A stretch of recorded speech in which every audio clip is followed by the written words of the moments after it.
Welcome to my channel. Kids Tunes, please like, share, and subscribe.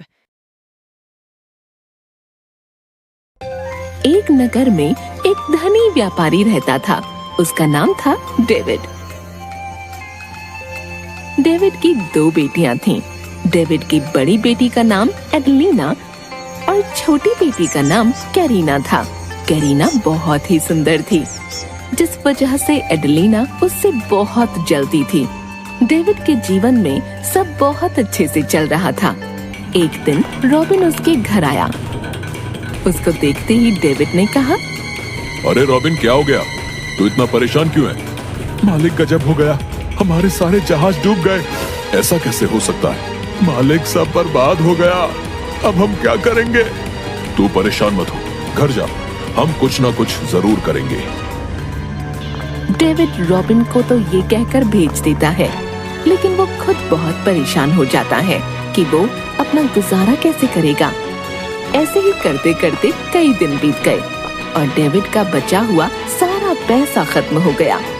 पैसा खत्म होने की वजह से उन्हें अपना घर भी छोड़ना पड़ा और वो लोग आम लोगों की तरह जीवन जीने को मजबूर हो गए।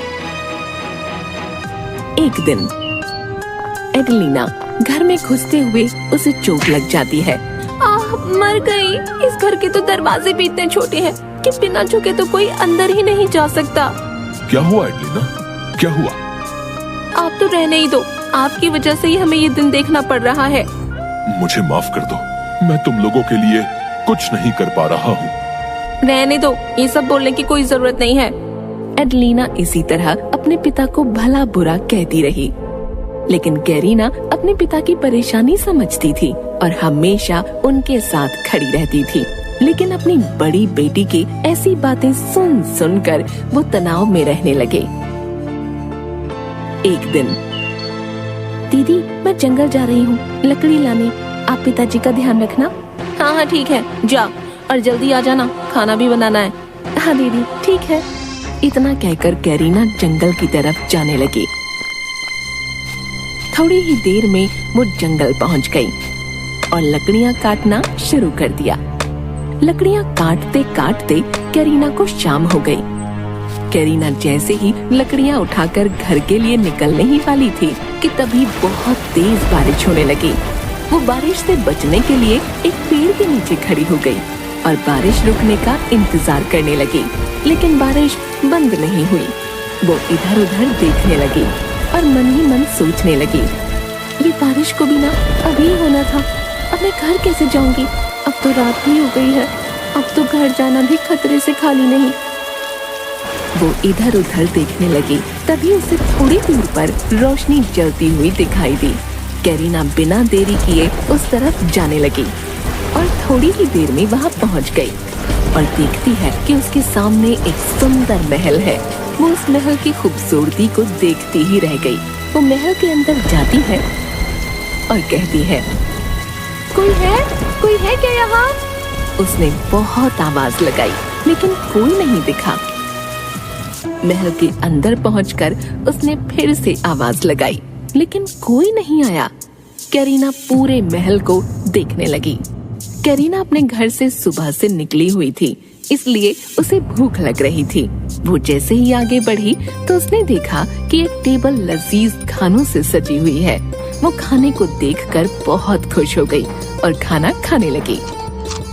खाना खाने के बाद उसे नींद आने लगी। वो सीढ़ियों से महल के कक्ष में गई और जाकर नरम बिस्तर पर सो गई। अगले दिन जब वो उठी तो उसने देखा कि उसके पास कपड़े रखे हैं। वो नहाकर उन कपड़ों को पहनकर नीचे आ गई तो देखा टेबल पर नाश्ता रखा है। उसने नाश्ता किया और खुशी खुशी वहाँ से जाने लगी।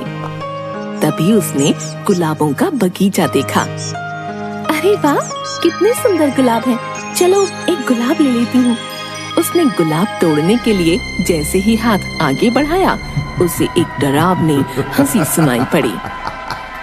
उसने डर के मारे अपने हाथ पीछे खींच लिए और पीछे मुड़कर देखा तो उसके सामने एक राक्षस खड़ा था। तभी उस राक्षस ने कहा,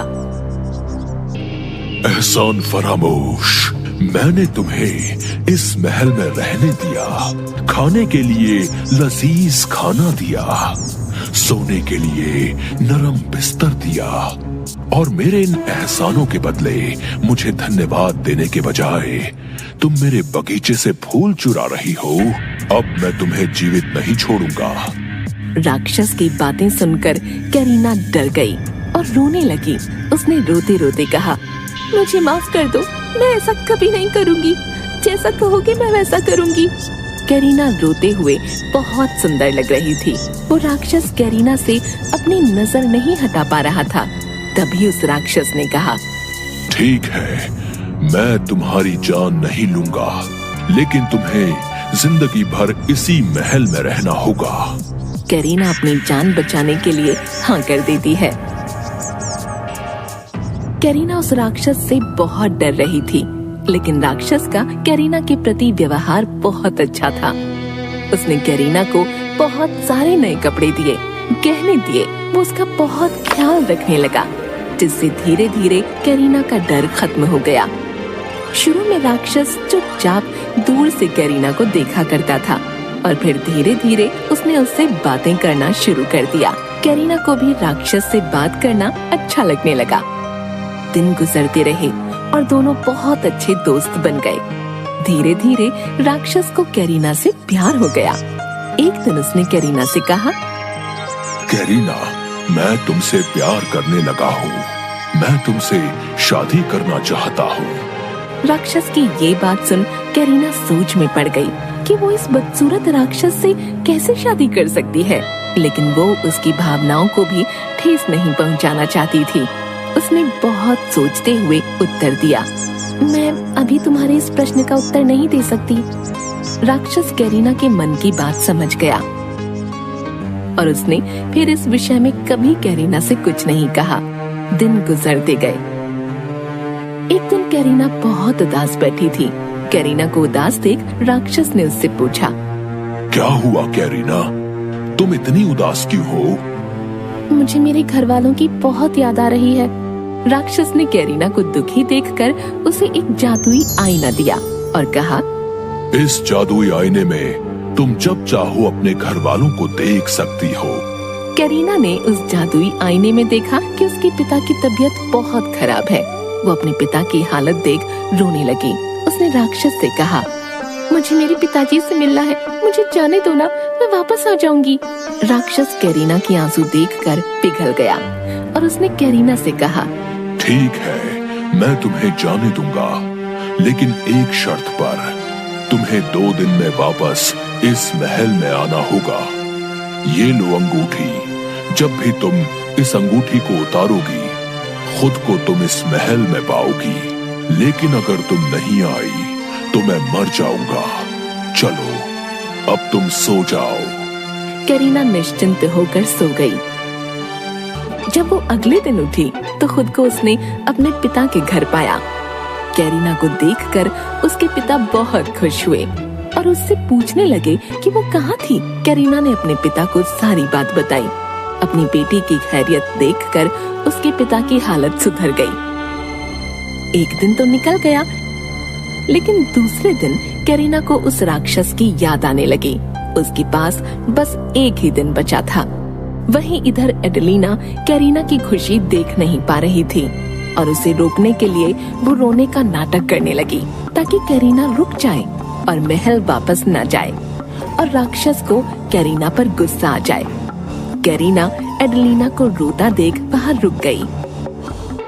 कई दिन बीत गए, लेकिन कैरीना महल नहीं गई। उसके इंतजार में राक्षस तड़पने लगा।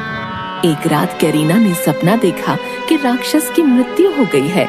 ये देखते ही कैरीना की नींद टूट गई और उसने अंगूठी निकाल दी। उसने जैसे ही अंगूठी निकाली, खुद को उसी महल में पाया। वो नीचे गई तो उसने राक्षस को देखा। राक्षस की हालत बहुत खराब थी। वो मरने की कगार पर था। उसकी ऐसी हालत देख कैरीना ने कहा, मुझे माफ कर दो, मेरी वजह से तुम्हारी ये हालत हुई। मैंने कहा था ना कि अगर तुम नहीं आई तो मैं मर जाऊंगा।